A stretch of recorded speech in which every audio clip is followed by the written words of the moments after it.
23 जुलाई 2019 Epstein jail में घायल मिलता है और एप्स्टीन का कहना है कि निक तेर्ताग्योन ने उसे मारने की कोशिश की है, जो उसका प्रिजन सेलमेट है। और फिर एप्स्टीन को सुसाइड वॉच में डाल दिया जाता है, जिसका रूल था कि वो प्रिजनर अकेला नहीं रह सकता, उसके साथ एक और प्रिजनर को रखा जाएगा और 24 आवर सीसीटीवी से मॉनिटरिंग होगी। लेकिन जिस दिन एप्स्टीन की डेथ हुई उस दिन उस प्रिजनर को अलग सेल में डाल दिया और जो सीसीटीवी एप्स्टीन पर नजर रख रहे थे वो भी खराब हो गए।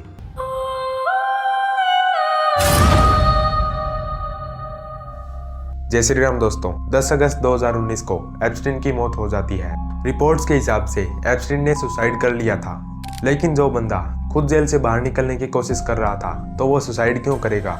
6 जुलाई 2019 एप्स्टीन को जेल में डाल दिया जाता है। इसके बाद उसके साथ कई ऐसे इंसिडेंट हुए थे जिससे ये सक जाता है कि एप्स्टीन की डेथ नहीं, मर्डर हुआ था। 23 जुलाई 2019 को एप्स्टीन जेल में घायल मिलता है। एप्स्टीन का कहना है कि उसका जेल सेलमेट निक तेर्ताग्योन, जो कि एक एक्स कॉप था, वो 4 मर्डर केस की वजह से जेल में था। उसने उस दिन एप्स्टीन को मारने की कोशिश की थी, लेकिन निक तेर्ताग्योन का कहना है कि उसने ऐसा कुछ नहीं किया। इसके बाद पुलिस ऑफिसर्स ने एप्स्टीन को सुसाइड वॉच में डाल दिया।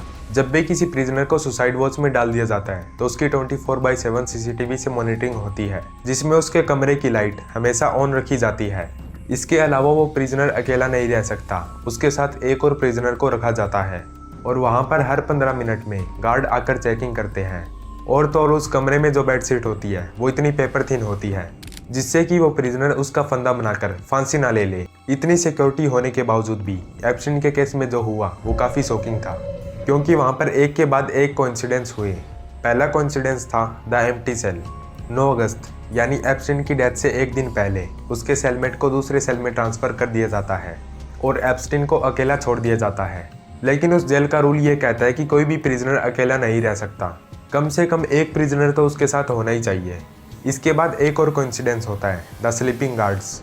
एप्स्टीन के ऊपर नजर रखने के लिए 2 सिक्योरिटी गार्ड को रखा गया था और उनका काम था कि हर 30 मिनट में एप्स्टीन को जाकर चेक करना। लेकिन उसी रात वो ऑनलाइन शॉपिंग करने बैठ गए और उन्होंने एक बार भी एप्स्टीन को जाकर चेक नहीं किया।